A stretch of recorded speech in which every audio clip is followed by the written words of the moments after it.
Comment économiser de l'argent et éviter trop de dépenses lorsque l'on attend un bébé.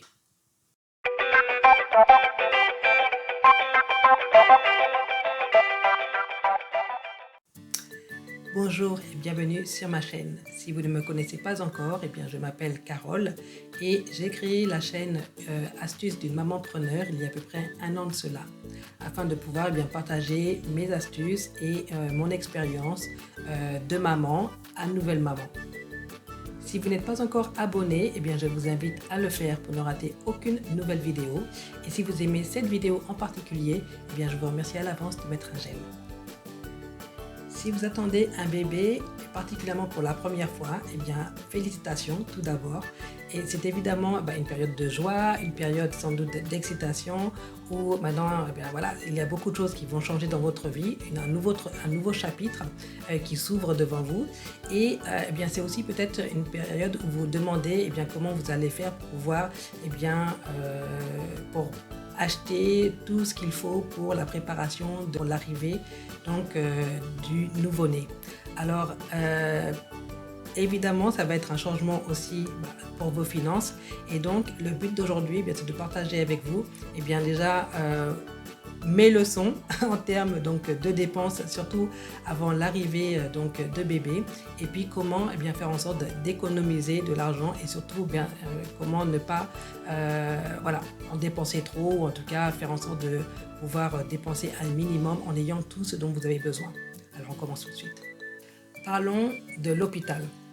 Votre visite à l'hôpital, donc lorsque vous faites vos rendez-vous médicaux, mais surtout le jour J, lorsque vous allez donner naissance à bébé. Alors souvent, on se pose la question de savoir, est-ce qu'on veut rester dans une chambre privée ou est-ce qu'on veut partager avec une autre maman ou d'autres mamans. Alors, de mon expérience, moi, j'avais demandé à avoir une chambre privée. C'est ce que je voulais parce qu'évidemment, première expérience d'accouchement. Et honnêtement, ça ne s'est pas du tout passé comme ça. De toute façon, je n'ai pas eu de chambre privée. J'ai partagé une chambre avec 4 autres mamans. Et pour vous dire, finalement, ça n'a pas été un problème du tout. Ça a été très bien en fait. Vous restez, parce que les chambres de toute façon dans les hôpitaux sont séparées. Même si vous êtes dans une chambre, de toute façon vous aurez des rideaux qui font que vous ne verrez pas ce qui se passe en fait avec d'autres mamans. Et vous allez rester tellement peu de temps finalement que est-ce que c'est vraiment utile de dépenser de l'argent pour être dans une chambre privée? Je vais vous dire, ça va aller tellement vite que vous n'aurez même pas forcément le temps de dire que vous vous relaxez, puisque le but c'est justement de donner naissance. Et en plus avec les mesures anti-Covid qui ont été mises en place maintenant dans les hôpitaux, je pense que vous serez sans doute encore plus il y aura moins de risques soit contamination ou vous allez vraiment être là juste pour donner naissance, et puis ensuite voir que tout va bien et rentrer chez vous. Et en termes d'intimité, vous allez rester trop peu de temps pour dire que vous voulez vraiment vous relaxer avec votre enfant. De toute façon, même si vous étiez dans une chambre privée, vous allez entendre d'autres bébés pleurer, etc. Donc, pour moi, finalement, ça n'a pas du tout un problème, ça a été très bien. Je n'ai pas vraiment eu de contact avec les autres mamans, de toute façon. Et voilà. Et si le but, c'est d'économiser de l'argent, en tout cas de ne pas dépenser un minimum, je pense que vous pouvez partager avec d'autres mamans. Aussi, en parlant de l'hôpital, il y a une chose à savoir, c'est que vous pouvez avoir des échantillons de produits. Donc, par exemple, des échantillons de couches, 2 couches pour bébé, mais même 2 couches de maternité. Vous pouvez avoir des échantillons, par exemple, de crème pour bébé, toutes sortes de produits. Donc, évidemment, ça dépendra de l'hôpital, mais si vous pouvez en bénéficier, demandez-le. Demandez soit au médecin ou à la sage-femme et pour pouvoir avoir ces échantillons, parce que ça va non seulement aussi vous aider à tester certains produits et à voir si ça vous convient, et si vous souhaitez faire un achat à l'avenir ou pas. Et puis honnêtement, les quelques jours qui vont suivre, ça peut effectivement vous aider simplement financièrement, parce que de toute façon les produits en général, les couches coûtent quand même assez cher. voilà, les crèmes, etc. Donc, si ça peut, eh bien, voilà, vous faire un peu gagner de temps en termes de dépenses, eh bien, pourquoi ne pas le faire, puisque c'est gratuit. Les couches pour bébé. Alors évidemment, vous allez vouloir faire des dépenses avant que bébé arrive pour pouvoir évidemment préparer donc son arrivée, préparer la chambre, etc. Alors un de mes conseils en termes de couches, eh bien, c'est de ne pas acheter tout de suite voilà, des gros packs de couches. Pourquoi? Parce qu'en fait, vous allez, surtout lorsque bébé est un nouveau-né, vous allez en fait, donc, utiliser certaines couches. Il est possible que la couche que vous ayez, voilà, peut-être la marque de couche que vous achetez, vous allez peut-être trouver que ce n'est pas forcément adéquate pour votre enfant. Toute maman ou parents, en tout cas, ont leurs préférences en termes de couches. Donc, ce sera soit des couches jetables, soit des couches lavables. Et j'ai envie de dire, eh bien, quel que soit le choix, eh bien, commencez d'abord avec une petite quantité. Évidemment, bébé arrive, donc vous allez acheter un paquet, ça c'est normal, donc peut-être 1 ou 2 paquets afin de pouvoir voilà, vous occuper de bébé. Mais j'ai envie de dire, testez d'abord de voir si la couche que vous avez pour votre bébé vous convient en termes de temps, en termes de est-ce qu'effectivement il n'y a pas de fuite, de qualité, et puis voilà, etc.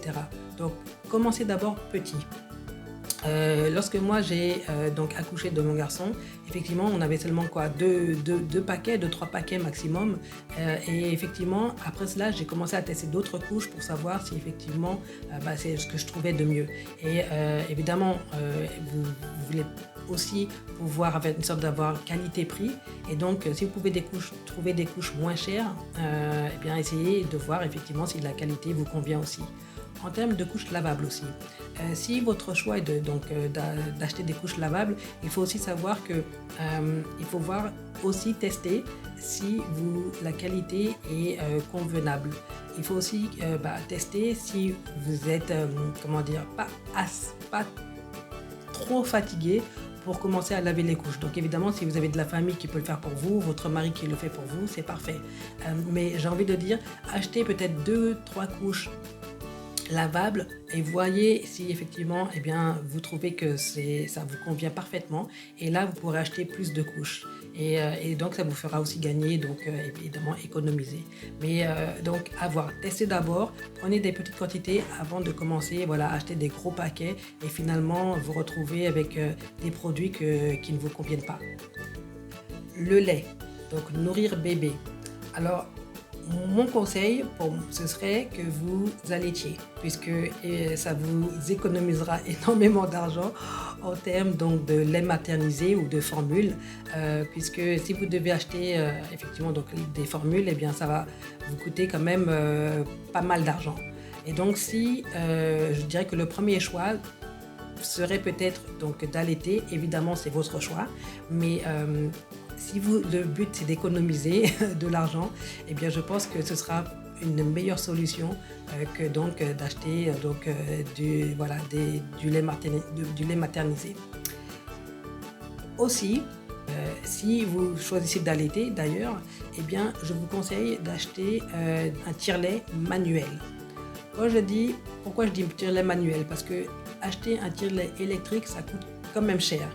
Et donc, si le but, en fait, donc, c'est évidemment donc, de tirer le lait, je vous conseille vraiment de commencer avec donc, un plus basique, donc, qui est manuel, et de voir si effectivement, eh bien, voilà, vous arrivez déjà à faire sortir le lait, si ça marche. Et j'ai envie de dire que si vous voulez acheter un tire-lait électrique, eh bien, attendez peut-être donc, quelques semaines après que bébé soit né, donc de voir comment effectivement eh bien, l'allaitement se passe pour vous. Et après, donc d'investir donc, sur un tire-lait électrique, puisque ça coûtera plus cher, et à ce moment-là, vous saurez si effectivement c'est quelque chose dont vous avez besoin ou pas. Les biberons. Alors, une chose que j'ai remarqué, c'est que donc évidemment, vous achetez des biberons parce que vous comptez donc nourrir bébé au biberon. Mais il y a plusieurs choses à voir. C'est que d'abord, il y a les tailles de biberons. Donc, il y a des biberons qui sont petits, qui sont un peu plus grands et puis encore plus grands. Et puis, il y a aussi, en fait, donc les tailles, en fait, donc de, comment dire, de sorte de téton du biberon. Alors, je ne sais plus, la tétine, je ne sais plus comment on appelle ça. Mais avant que bébé naisse, en fait, on a eu en fait tout un paquet donc de biberons. Donc je crois qu'on en avait peut-être 4 ou 5 biberons plus ceux que ma sœur m'a aussi donc donné puisqu'elle avait aussi donc des biberons. Et pour être honnête avec vous, on a littéralement utilisé un seul biberon pendant tout le temps où bébé eh bien on nourrissait au biberon. Et en plus, j'allaitais. Donc finalement, j'ai pas eu, à chaque fois, je lavais simplement le biberon qui était déjà là et puis je le réutilisais simplement. Donc, à moins que effectivement vous choisissiez de ne nourrir bébé qu'au biberon, donc à la formule, donc avec le lait maternisé, je pense qu'il faut vraiment acheter d'abord vraiment 1 ou 2 biberons maximum. Surtout au début. Parce que même si vous achetez même, disons, plusieurs biberons, il est possible que vous trouviez qu'en fait la marque du biberon que vous achetez n'est pas forcément, ne convient pas non plus à votre bébé. Il y a tellement de variétés donc de biberons qu'il faut aussi pouvoir tester en fait ce que bébé en fait préfère en termes donc de tété. Parce que voilà, il y a trop de différentes tétines, sortes de tétines. Alors je pense qu'il y a peut-être un autre nom pour ça, mais je ne m'en souviens plus, mais je pense que vous saurez de quoi je parle. Il faut vraiment tester voilà ce que bébé attrape mieux, ce qui fait qu'il avale moins d'air. Voilà, il faut voir en fait toutes ces choses-là. Et donc, acheter vraiment 1, 2 biberons maximum. Et après, voyez si vraiment vous avez besoin d'acheter plus de biberons. Mais voilà, je pense que ça vous évitera vraiment, ça vous économisera beaucoup d'argent et puis de place aussi à la maison. Donc voilà. Une autre chose que moi je vous conseillerais de faire, c'est d'emprunter des choses. Donc si vous pouvez, au lieu d'acheter donc voilà du neuf dans tout, donc par exemple une poussette neuve, d'acheter même d'ailleurs un tire-lait neuf, d'acheter en fait ces choses-là. Si vous avez l'occasion de pouvoir emprunter ou en tout cas voilà de les avoir d'occasion, donc soit de votre famille, par exemple moi ma sœur m'a justement donné un tire-lait électrique, elle m'a donné pas mal de choses en fait pour mon garçon, donc j'avais parce qu'elle avait un bébé avant, et je vous assure que ça vous sauve, ça économise pas mal d'argent, ça vous sauve financièrement plutôt que d'avoir acheté que du neuf. Donc je sais que lorsque évidemment on a un bébé, en général on préfère acheter du nouveau, ce qui est normal. En termes de vêtements, j'ai acheté effectivement les grenouillères, c'était nouveau, surtout pour lorsqu'il est nouveau-né. Donc ça, je comprends complètement. Mais si vous êtes une personne à qui ça ne dérange pas donc d'avoir des choses de seconde main, pourquoi pas, faites-le, parce que effectivement, ça vous économisera beaucoup d'argent. Donc faites-le si ça vous convient tout à fait.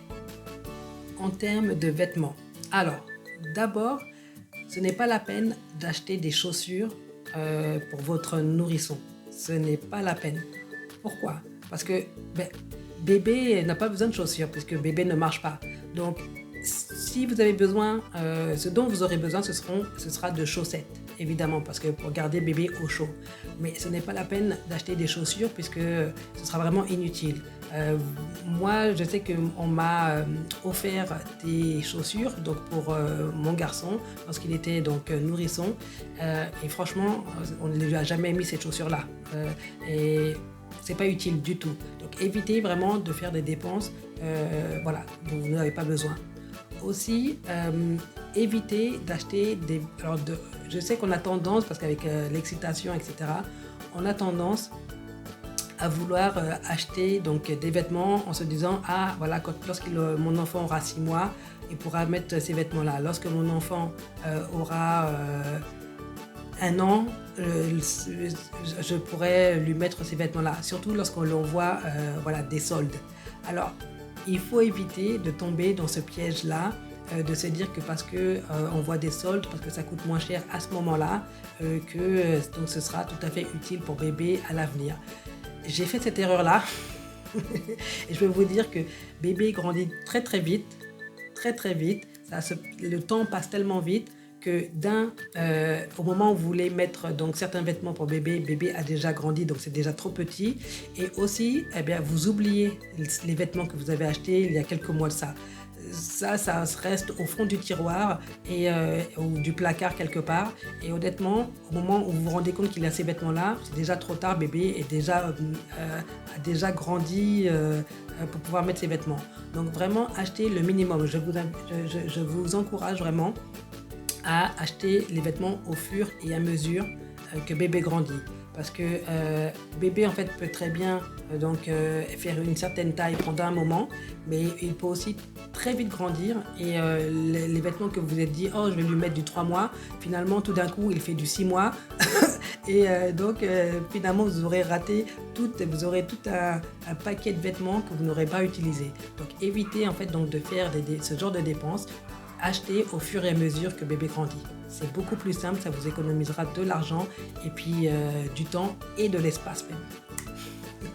Autre moyen d'économiser de l'argent lorsque vous attendez un bébé, eh bien, évitez les marques. Alors je sais qu'on a tendance à tomber un peu dans le piège de, voilà, si c'est de la marque, si un article c'est de la marque, un produit, eh bien c'est une meilleure qualité. Pas forcément.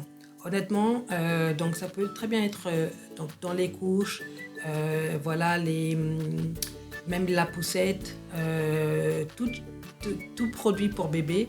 La marque n'est pas forcément un indicateur que c'est un meilleur produit. Vous pouvez très bien trouver de très bons articles qui sont voilà, premier prix, enfin voilà, qui sont vraiment voilà, pas chers du tout et qui finalement font le travail. Donc regardez vraiment cela lorsque vous faites vos achats. Par exemple, voilà, ce que vous mettez sur la peau de bébé.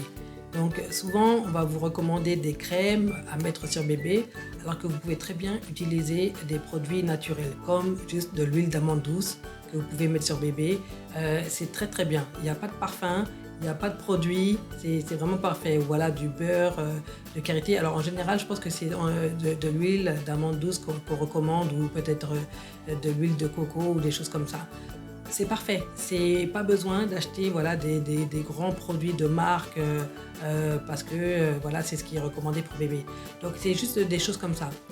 Donc faites vos recherches, surtout faites vos recherches avant de faire des achats et voyez et demandez aussi à d'autres mamans ce qu'elles ont utilisé et surtout ce qui ne leur a pas coûté très cher. Et à ce moment-là, eh bien, testez aussi et puis voilà, essayez d'abord en prenant des produits moins chers et après voilà, voir si vraiment il faut investir dans quelque chose de plus cher, mais en général pas forcément. Une autre astuce que je vais vous recommander, eh bien, c'est lorsque vous achetez donc des gros produits comme par exemple une poussette, vous achetez de l'équipement comme on va dire des produits pour pouvoir faire chauffer les biberons par exemple, et il faut pouvoir avoir cette assurance que vous pourrez retourner le produit si vous n'êtes pas satisfait pour pouvoir être remboursé. Puisque lorsque par exemple vous mettrez bébé dans la poussette, là vous allez pouvoir essayer et voir si bébé est à l'aise. Si vous trouvez que bébé n'est pas forcément à l'aise ou vous ne sentez pas vraiment, voilà, vous trouvez que c'est pas forcément un bon produit, là vous pourrez le retourner. Si vous achetez voilà, ce genre de gros produits qui sont assez chers et que finalement voilà, vous n'êtes pas vraiment satisfait du produit et que vous ne pouvez pas te rembourser, évidemment ce sera de l'argent jeté à la fenêtre. Autre chose, alors les jouets. Bébé n'a pas besoin de jouets, surtout le premier mois, etc. Et en plus, il faut savoir que si c'est votre premier enfant, vous allez sans doute recevoir des cadeaux. C'est là où tout le monde, la famille, les amis, eh bien vous vous comblez, en tout cas, ou comblez bébé, en fait, donc de cadeaux. Et à ce moment-là, vous n'avez pas besoin, en fait, de faire ce genre de dépenses. Donc, je vous invite vraiment grandement à vous-même acheter voilà, des jouets, des peluches. Vous pouvez voir là, justement, vous allez voir une peluche que j'ai là pour vous montrer en exemple que avec l'étiquette, qu'il y a toujours l'étiquette, parce qu'on a reçu tellement donc de cadeaux, tellement de peluches, tellement de, voilà, de choses que en fait on n'a pas forcément utilisé, on n'a pas tout utilisé en fait. Et donc ce n'est pas la peine vous-même donc de faire ce genre d'achat, parce que vous allez sans doute les recevoir. Une autre chose aussi, c'est que si vous avez un article en particulier dont vous avez besoin donc voilà, d'une chose, eh bien pourquoi ne pas demander à vos amis ou à votre famille qui souhaitent vous faire des cadeaux, eh bien leur faire une requête et leur dire voilà, eh bien si tu veux m'acheter quelque chose, eh bien nous acheter quelque chose ou acheter quelque chose pour bébé. Eh bien, nous, ce dont on a besoin, par exemple, ce serait d'un écran pour voir une caméra, pour voir si bébé dort bien. Donc, on aurait besoin, par exemple, je sais pas, de plus de grenouillères, on aurait besoin, peut-être oui, de plus de couches, on aurait besoin d'un manteau pour bébé, etc. Donc, pourquoi ne pas demander ces choses-là et comme ça qu'on puisse vous faire des cadeaux qui vous seront justement utiles, en tout cas qui seront utiles pour bébé.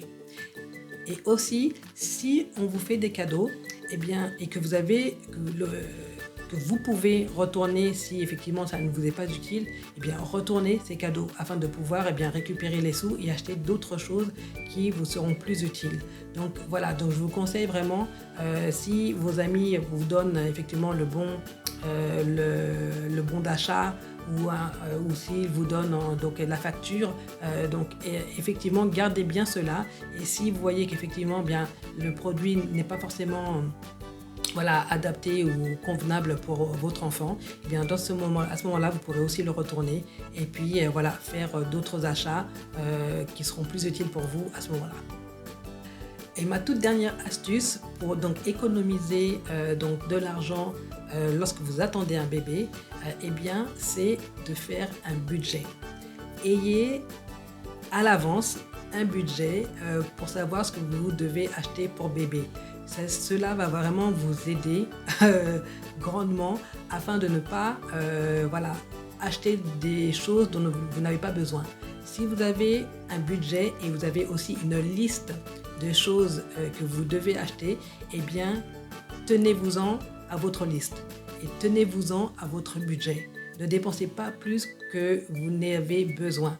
Donc ça va vraiment vous aider. Je ferai sans doute une autre vidéo en parlant donc de budget, mais vraiment essayez de planifier à l'avance ce que vous devez dépenser pour bébé, surtout avant l'arrivée, et pour que vous puissiez aussi être prêt à l'arrivée de bébé, et puis encore une fois donc dans l'avenir savoir les autres choses que vous devrez acheter. Voilà. Eh bien, j'espère que ces astuces vous auront été utiles, que vous aurez vu les différents moyens d'économiser de l'argent. Si vous avez des questions, n'hésitez pas à les mettre dans les commentaires. Et comme d'habitude, je vous répondrai. Sinon, je vous dis à très bientôt pour une prochaine vidéo.